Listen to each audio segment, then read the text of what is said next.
So let us continue with the session. First of all, we are going to understand the three definitions related to the simple pendulum. The first definition is ideal simple pendulum. What is ideal simple pendulum? In ideal simple pendulum, okay, is a heavy particle suspended by a inextensible flexible string. ठीक है, तो यहाँ पे जो string होने वाली है वो स्ट्रिंग मासलेस होने वाली है, उसका मास हम फर्दर एनालिसिस में कंसीडर नहीं करने वाले हैं, ठीक है, इसलिए उन्होंने बोला है कि मासलेस स्ट्रिंग है, बराबर। Then suspended by massless inextensible means what, इसका लेंथ बढ़ने वाला नहीं है, जो भी स्ट्रिंग आप यूज कर रहे हो इसका ओके उसका लेंथ नहीं बढ़ने वाला है, it is not elastic nature, उसका लेंथ कांस्टेंट रहेगा, ठीक है, लेंथ कांस्टेंट रहेगा। देन नेक्स्ट यहाँ पे मासलेस, और इसका कोई भी मास नहीं होगा, मास हम नियरली इक्वल टू 0 मान लेंगे, इसका कोई भी लेंथ और स्ट्रिंग का कोई भी मास नहीं होगा। flexible means that okay, it can have a tension, okay, flexible का मीनिंग हम यहाँ पे कैसे लेंगे, देखो, इट में have the tension in it, okay, tension की वजह से वो जो भी है सर्कुलर मोशन का एक छोटा सा पार्ट होगा वो परफॉर्म करेगा, यहाँ पे कर्वी एक छोटा सा कर्व करके मोशन परफॉर्म कर पाएगा, ठीक है, ठीक है। सो यहाँ पे फ्लेक्सिबल स्ट्रिंग है, ओके, फ्लेक्सिबल मीन्स वो थोड़ा सा उसका टेंशन कम हो गया तो इस तरीके से भी हो सकती है, क्लियर। तो यहाँ पे देखो, inextensible, massless and flexible strings that we are going to use, these three words are very important। देखो स्ट्रिंग कैसी है, मासलेस है, इनएक्सटेंसिबल है, इसका मतलब वो लेंथ बढ़ने वाली नहीं है, फ्लेक्सिबल स्ट्रिंग है, इसका मतलब इसमें टेंशन होगा तभी जाके ये टेंशन होने के ओके टेंशन होना चाहिए तभी जाके वो इस तरीके से मोशन परफॉर्म कर पाएगी। From a rigid support, an ideal simple pendulum is a heavy particle suspended by a massless inestable flexible string from a rigid support। तो ये बन गया आपका ideal simple pendulum.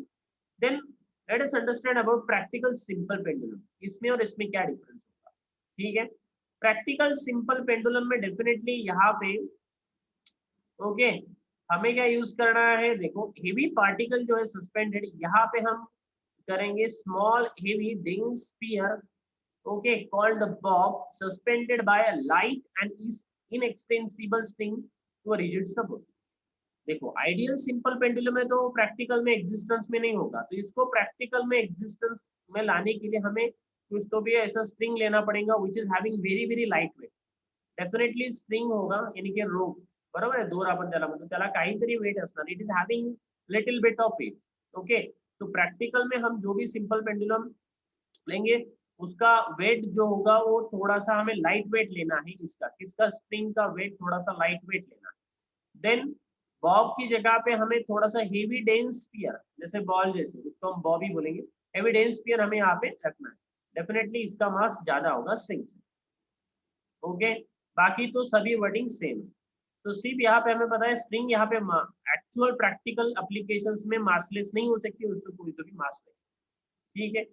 Then length of a simple pendulum, okay, length of the simple pendulum, देखो length of the simple pendulum क्या बनने वाले, यहाँ पे ये जो है न्यूमेरिकल में बहुत इंपॉर्टेंट रोल प्ले करने वाला length of the simple pendulum, क्योंकि टाइम पीरियड में भी वो हमें लेना है पैरामीटर। देखो लेंथ कहाँ से कहाँ तक लेना है, the distance between the point of suspension, suspension यानी कि क्या है, देखिए ये रिजिड सपोर्ट है, बराबर, ये आपका रिजिड सपोर्ट है, तो यहाँ से आपकी स्ट्रिंग बंधी हुई है, ठीक है, इस तरीके से ये आपकी स्ट्रिंग है और यहाँ पे आपका बॉब है, बराबर, क्लियर।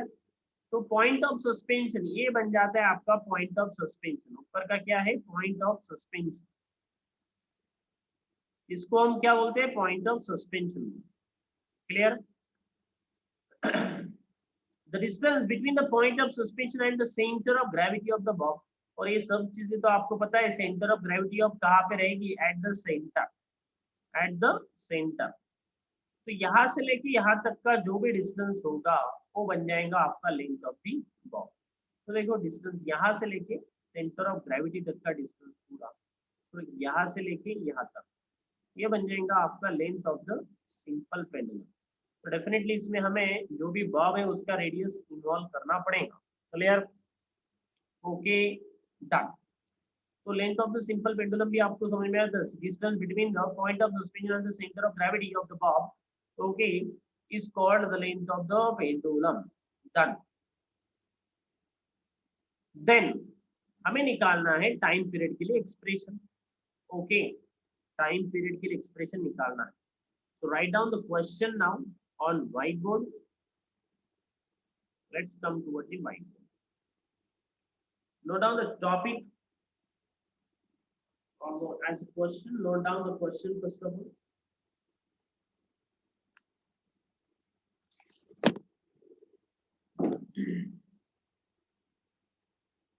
Deduce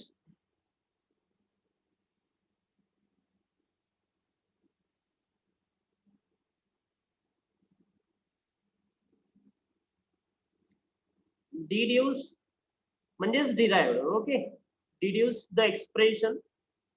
Deduce म्हणजेच derive बरं, ठीक आहे. Deduce the expression for time period of pendulum. Definitely simple pendulum ही होगा, ठीक है, simple pendulum. Hence state the factors on which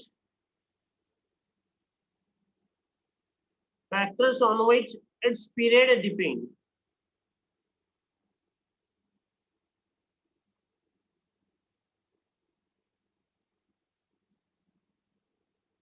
कौन से फैक्टर के ऊपर उसका टाइम पीरियड डिपेंड रहेगा, ये भी हमें यहाँ पे निकालना है। तो सबसे पहले आपको डेरिवेशन करना है, तो आपको पता है क्या प्रोसीजर है, बताओ जल्दी। What is the procedure? कौन बताएगा what is the procedure? Yes, साठी है साठी। What is the procedure for deriving any expression? पता नहीं है, कब से चालू है? ओके, अभी तो 6 महीने हो गए ना आपको। यस, बताओ। सबसे पहला यस, दैट इज डायग्राम। ठीक है, पहले डायग्राम बनाना। डायग्राम यहाँ पे हमें बनाना पड़ेगा सिंपल पेंडुलम का डायग्राम। ठीक है, सिंपल पेंडुलम का डायग्राम आपको पता है। सबसे पहले हमें लेना पड़ेगा एक सीलिंग, ठीक है, जिस और सस्पेंशन पॉइंट यहाँ पे हम सस्पेंड करके रखेंगे। सस्पेंड करके रखेंगे किसको? डेफिनेटली हम किसको सस्पेंड करने वाले हैं? ठीक है, स्ट्रिंग, और उसको कनेक्टेड रहेगा एक बॉब। एक स्ट्रिंग और उसको कनेक्टेड रहेगा एक बॉब। तो इस तरीके से यहाँ पे हम एक बॉब भी ड्रॉ कर लेते हैं। यहाँ पे एक है बराबर। डन, दिख रहा है सबको? सो ये बन जाएगा आपका सीलिंग। तो डेफिनेटली इसको एक एक्सिस भी रहेगी, central axis that we are going to draw here. Let's suppose this is the central axis exactly straight. Okay, let's suppose this is the central which is exactly passing from the point of suspension. So सबसे पहले अगर मैं आपको question पूछता हूँ, तो मैंने जो भी यहाँ पे सिंपल पेंडुलम ड्रॉ किया, ठीक है, मुझे बताओ एक कहाँ पे है? मेन पोजीशन पे है या एक्सट्रीम पोजीशन पे है? डेफिनेटली कहाँ पे? एक्सट्रीम पोजीशन पे। मेन पोजीशन पे हम यहाँ पे डिनोट करना पड़ेगा, ठीक है। तो हम यहाँ पे एक्सट्रीम पोजीशन को यहाँ पे हम डिनोट करते हैं बी पोजीशन। कौन सा पोजीशन है? बी पोजीशन, ठीक है। और एक पता है आपको, पेंडुलम का रियल पोजीशन हमने दिखा दिया। पेंडुलम यहाँ से कहाँ तक जाने वाला है, ठीक है, निगेटिव एक्सट्रीम पोजीशन। ये आपको दिखाना है तो दिखा सकते हो, अगर नहीं दिखाना है तो भी कोई प्रॉब्लम नहीं, ठीक है, कोई प्रॉब्लम नहीं होगा। अगर दिखाना है तो दिखा सकते हो, नहीं तो कोई प्रॉब्लम नहीं है। मगर समझने के लिए हम यहाँ पे दिखाई देंगे इस तरीके से। ये आपका बन गया निगेटिव एक्सट्रीम पोजीशन। यहाँ पे भी आपका एक बॉब कनेक्टेड रहेगा इस तरीके से, बराबर। तो ये आपका कौन सा पोजीशन है? एक्सट्रीम पोजीशन है। इसको भी एक नाम दे देते, दैट इज सी। नाम दे दिया C. Okay, so let us suppose particle it start its motion from the b position। आपको पता है इस तरीके से वो पेंडुलम ट्रैवल करने वाला है, बराबर। इस तरीके से पेंडुलम ट्रैवल करने वाला है, बराबर, यहाँ से। इस तरीके से मेन पोजीशन से जाएगा। यहाँ पे भी हम एक बॉब निकाल लेते हैं, वही बॉब है, ठीक है वही। तो ये बन जाएगा आपका मेन पोजीशन, उसको मैंने डिनोट कर दिया ए से, बराबर है ए से। क्लियर। तो बॉब भी आपको डिनोट कर, सभी यहाँ पे चीजें मैंने आपको डिनोट कर दी, फिर भी यहाँ पे लिख रहा हूँ, ये आपका बॉब है, ठीक है। This is nothing but the string, कैसी है, स्ट्रिंग है, बराबर है, स्ट्रिंग है, डेफिनेटली स्ट्रिंग है, बॉब है। Then this is the centre of gravity of the string, बराबर है। जो सेंटर में यहाँ पे ड्रॉ कर रहा हूँ, ये centre of gravity of the particular bob, this is the center of gravity of that particular bob। और कुछ चीज यहाँ पे आपको मेंशन करनी है, that is length of the suspension. हम यहाँ से लेके यहाँ तक पता है आपको, इसको हम क्या बोलते हैं, बराबर बताओ जल्दी, ठीक है, यहाँ से लेके यहाँ तक। This is nothing but what, हाँ, length of the simple pendulum, इसको हम कैपिटल एल से डिनोट करेंगे, ठीक है, किससे डिनोट करेंगे, कैपिटल एल से। तो पॉइंट ऑफ सस्पेंशन को हमने नाम दे दिया, वो उसको भी नाम दे दूं, ठीक है। किसको कनेक्टेड है, सीलिंग को कनेक्टेड है, तो हम इसको सीलिंग तो नहीं बोल सकते, यहाँ पे हम रिजिड सपोर्ट, ठीक है, रिजिड सपोर्ट बोल देंगे, रिजिड सपोर्ट को कनेक्टेड है सिंपल पेंडुलम, ये इस तरीके से, बराबर। Okay done. तो ये भी आपको पता है, यहाँ पे अगर आप इसको और ज्यादा डेकोरेट करना चाहते हो तो कर सकते हो, मेन पोजीशन है, ठीक है, डेकोरेट करना है तो, अदरवाइज आप आपको करना नहीं है तो कोई प्रॉब्लम नहीं। ये बन गया आपका extreme position. Clear, main position, extreme position, okay done. यहाँ तक के कोई डाउट्स नहीं है। देन हमें लिखना है कंसिडरेशन। तो अभी लिखो कंसिडरेशन। कंसीडर क्या क्या करना पड़ेगा, consideration, yes. First of all, we will start with the bob. Okay, let's suppose consider m be the mass of the bob. Mass of bob, ठीक है, mass of the bob. Then L क्या है भाई, length है, length of the string, length of the string, length of the string, बराबर, yes, length of the string.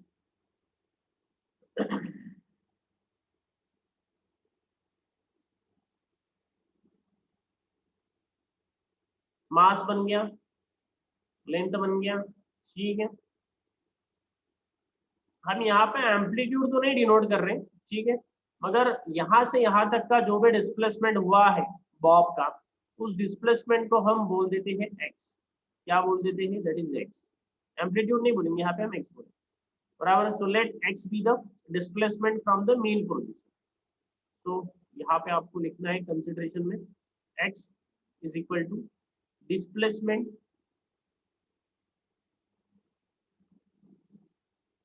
Of, किसका displacement है, of, from, कहाँ से है, mean position, displacement from the mean position. और एक चीज आपको यहाँ पे लगने वाली है, जी पता है, एक्सेलरेशन ड्यू टू ग्रेविटी, बराबर, acceleration due to gravity. Clear, okay. हमें टाइम पीरियड के लिए डिनोटेशन निकालना है, तो हम यहाँ पे कंसिडरेशन में देखो, यहाँ पे हमें टाइम पीरियड के लिए निकालना है, तो let T with the time period of a simple pendulum, of a simple pendulum, ठीक है। देन आपको पता है t इज इक्वल टू 2π/ओमेगा, तो यहाँ पे भी रहेगा, तो ओमेगा भी लिख लो। ओमेगा क्या है, एंगुलर फ्रीक्वेंसी, एंगुलर फ्रीक्वेंसी, बराबर, इस तरीके से ओमेगा क्या है, एंगुलर फ्रीक्वेंसी। क्लियर, और क्या लगेगा आपको, ठीक है, सभी चीजें हमने यहाँ पे मेंशन कर दी है। आपको पता है एक सेंटर की तरफ एक फोर्स रहता है, पता है कि नहीं। ऑसिलेशन हमने जब स्टार्ट किया था, मैंने स्टार्टिंग से मैंने बहुत बार आपको रिपीट किया कि जो भी फर्स्ट लेक्चर मैंने आई थिंक मैंने दो से तीन बार रिपीट किया, तो मैंने आपको बताया था कि हर टाइम एक सेंटर की तरफ एक फोर्स लगेगा, उसको हम रिस्टोरिंग फोर्स बोलते हैं। कौन सा फोर्स बोलते हैं, रिस्टोरिंग फोर्स। हर टाइम जब भी पार्टिकल डिस्प्लेस करेगा मेन पोजीशन से, तो सेंटर की तरफ एक फोर्स लगने वाला है, उस फोर्स को हम क्या बोलते हैं, रिस्टोरिंग फोर्स बोलते हैं, बराबर है। तो पार्टिकल यहाँ से यहाँ तक डिस्प्लेस हो, मगर फिर भी बाहर, ओके, यहाँ पे सेंटर की तरफ एक फोर्स लगने वाला है, दैट इज एफ, बराबर है। एफ इज इक्वल टू के एक्स रख लेते थे, तो ये एफ फोर्स तो पता है आपको, रिस्टोरिंग फोर्स है, बराबर। तो note down F is equal to what, restoring force. Restoring force बताओ जल्दी, ये कहाँ पे एक्ट होने वाला है? रिस्टोरिंग फोर्स एक्टिंग, बताओ acting towards, acting towards mean position. कहाँ पे एक्ट होने वाला है? वो हमेशा मेन पोजीशन पे एक्ट होने वाला है। क्लियर? यहाँ तक की कोई डाउट? सो अभी हम इसको यहाँ पे इसका जो भी इंक्लिनेशन, सीलिंग से लेके जो भी इंक्लिनेशन है, वो इंक्लिनेशन हम यहाँ पे लेने वाले हैं। इंक्लिनेशन हम यहाँ पे लेने वाले हैं। यस, तो इंक्लिनेशन जो है, देखो लेट सपोज हमने यहाँ स्प्रिंग को क्या कर दिया, मीन पोजीशन से थोड़ा सा इंक्लाइन कर दिया, बराबर है। एक्सट्रीम पोजीशन था, एक्सट्रीम पोजीशन बन गया आपकी। जो ये एंगल बनता है यहाँ पे, वो तो हमें लेना पड़ेगा ना, तो एंगल भी ले लेंगे, ठीक है। तो note down that is theta is equal to, yes बताओ थीटा क्या बनेगा? Theta it is nothing but the angle made by, कौन बना रहा है एंगल, बताओ जल्दी, कौन बना रहा है angle? It is angle made by the string, okay, with vertical axis, okay. किसके साथ बना रहा है? वर्टिकल एक्सिस के साथ। Angle made bye string with the vertical axis passing, ये वर्टिकल एक्सिस कहाँ से पास हो रही है? पासिंग फ्रॉम, बताओ जल्दी कहाँ से पास हो रही है? Passing from the point of suspension, point of suspension, और सस्पेंशन यानी कि जहाँ पे वो फिक्स है। क्लियर? जहाँ पे फिक्स है बस। तो हमें यहाँ पे एंगल भी लेना है। Let suppose this angle is what, theta. क्या एंगल ले रहे हैं हम? थीटा भी the angle made by that particular. Clear? यहाँ पे कोई प्रॉब्लम नहीं है किसी को? चलो अभी सॉल्यूशन की तरफ जाएंगे। सॉल्यूशन, तो सॉल्यूशन में एक्चुअली ऐसा लिखना नहीं है तुम्हें फाइनल पेपर में। अब मैं सिर्फ डेरिवेशन 3 पार्ट में डिवाइड कर रहा हूँ। सबसे पहले diagram, then consideration and then solution.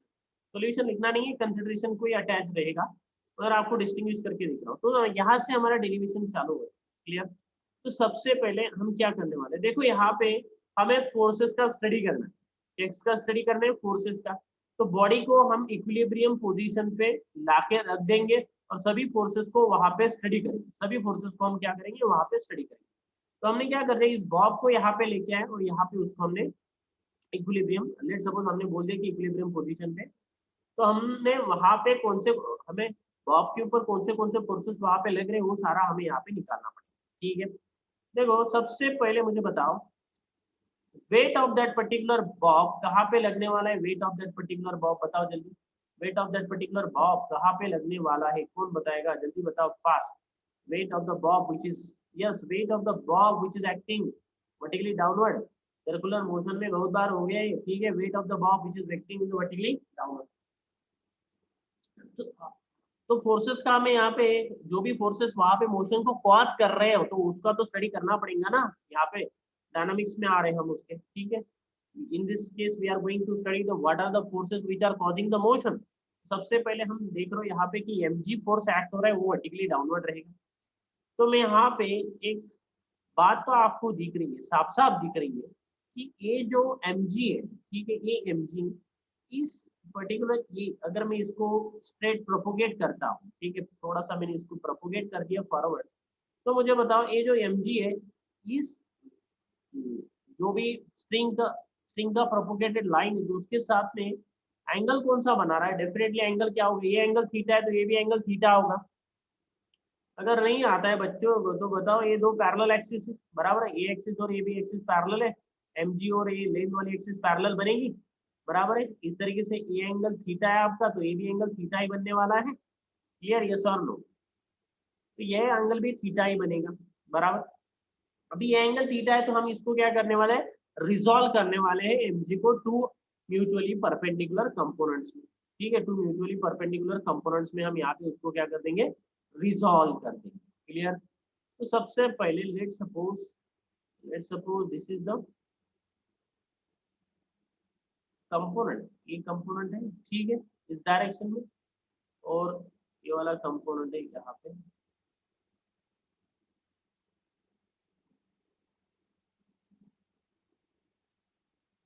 Actually perpendicular लिखना चाहिए, लिख नहीं रहा मगर परपेंडिकुलर है, ठीक है, म्यूचुअली परपेंडिकुलर है, म्यूचुअली परपेंडिकुलर है, ये दोनों भी कंपोनेंट है एक दूसरे को म्यूचुअली परपेंडिकुलर दिख रहा है इस तरह से।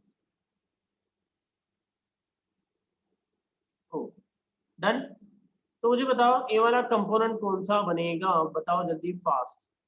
ये जो कंपोनेंट है डेफिनेटली इस साइड पे थीटा है तो एम जी कॉस थीटा बनेगा ये वाला कंपोनेंट, और ये वाला कंपोनेंट बनेगा एम जी साइन थीटा, बराबर, ये वाला कंपोनेंट बनेगा एम जी साइन थीटा।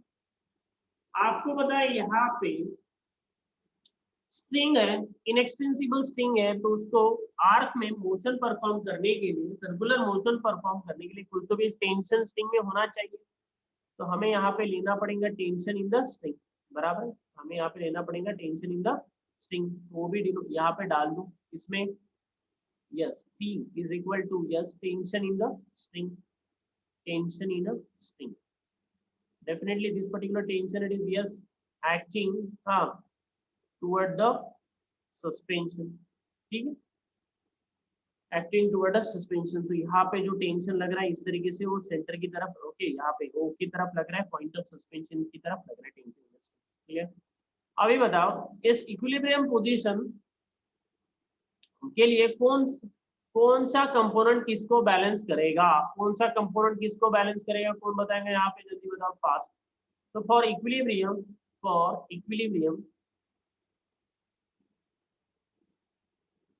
ठीक है, फॉर इक्विलिब्रियम मुझे बताओ यहाँ पे mg cos थीटा किसको बैलेंस कर रहा है बेटा, yes mg cos theta balance is the tension in the string, किसको बैलेंस कर रहे हो, टेंशन इन अ स्ट्रिंग, बराबर है, टेंशन को बैलेंस कर रहा है। देन मुझे बताओ यहाँ पे mg sin थीटा जो है, मुझे बताओ सेंटर की तरफ कौन सा फोर्स है, बताया था ना सेंटर की तरफ कौन सा फोर्स है, रिस्टोरिंग फोर्स, सेंटर की तरफ कौन सा फोर्स है, रिस्टोरिंग फोर्स है, तो mg sin थीटा किसको बैलेंस कर रहा है, और mg sin थीटा बैलेंस और बोल रहा हूं मैं प्रोवाइड ठीक है रिस्टोरिंग फोर्स,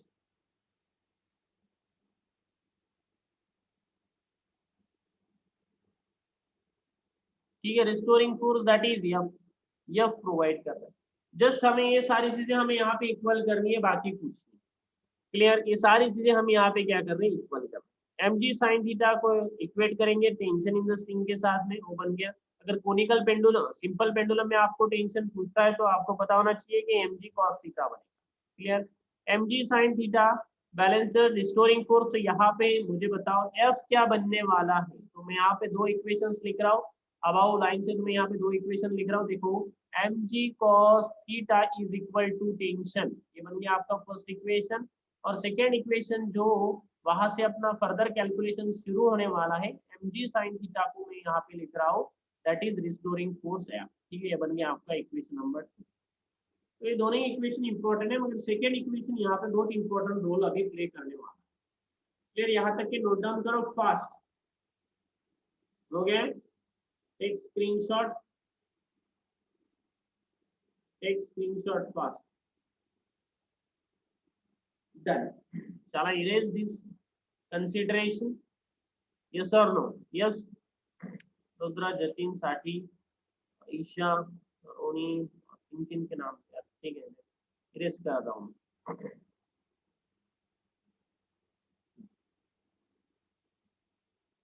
अभी हमें ये जो एंगल ले रहे हैं, ये एंगल थोड़ा सा हम छोटा कर देंगे, क्योंकि हमें पता है sine theta is equal to, अगर उसको theta is very very small है, थीटा की तरह ही काम करेगा, बराबर, यस वेरी, चलो अभी सेकेंड इक्वेशंस को हम यहाँ पे उठा लेंगे, सेकेंड इक्वेशंस, ठीक है, सेकेंड इक्वेशंस को देख लो, सेकेंड इक्वेशन ठीक है, सेकेंड इक्वेशन। और एक चीज यहाँ पे अगर आप लिखना चाहते हो, ठीक है, अगर यहाँ तक कि आपको करना है, आगे नहीं करना है, ठीक है, इस इक्वेशन को बाद में लिखना है तो भी हम यहाँ पे लिख सकते हैं। तो अभी हमें पता है टाइम पीरियड का फॉर्मूला जो हमें निकालना है, टाइम पीरियड का फॉर्मूला क्या रहता है, time period t is equal to 2 pi by omega, clear. आपको पता है ओमेगा क्या है, here omega is the angular frequency, ओमेगा क्या रहता है, इसको क्या होगा, ओमेगा क्या है here, omega is the angular frequency, बराबर है, and omega is equal to under root of K by M, बराबर। Omega square is equal to, omega square को हम क्या लिखते हैं, दैट इज के बाई एम, बराबर। यहाँ पे रूट के बाई एम, यहाँ पे के बाई एम, क्लियर। तो यहाँ पे हमें इसकी वैल्यू निकालनी है, क्लियर, के बाई एम की वैल्यू निकालनी, ठीक है। इसकी तो कोई जरूरत नहीं, देखो हमें क्या निकालना है उस तरीके से हम यहाँ पे पूरा प्रोसीजर यहाँ पे स्टेप्स तैयार करें। तो ओमेगा पता है यहाँ पे रूट के बाई एम ओमेगा, ठीक है। के की जगह पे सिर्फ हम यहाँ पे क्या कर रहे हैं, वैल्यू पुट कर रहे हैं, क्लियर। के की जगह पे हम यहाँ पे क्या पुट कर रहे हैं, वैल्यू पुट कर रहे हैं।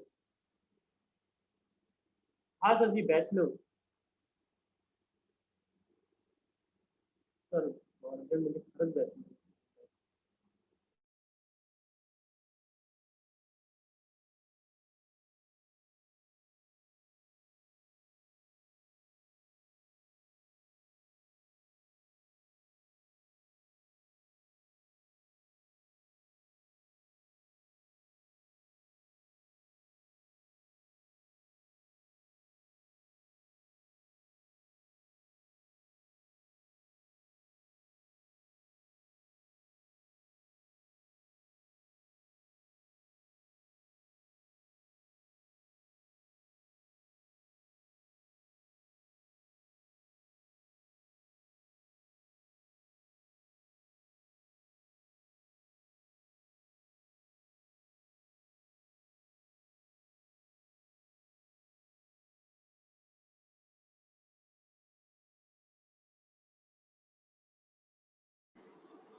Sorry for the interruption, then let's continue.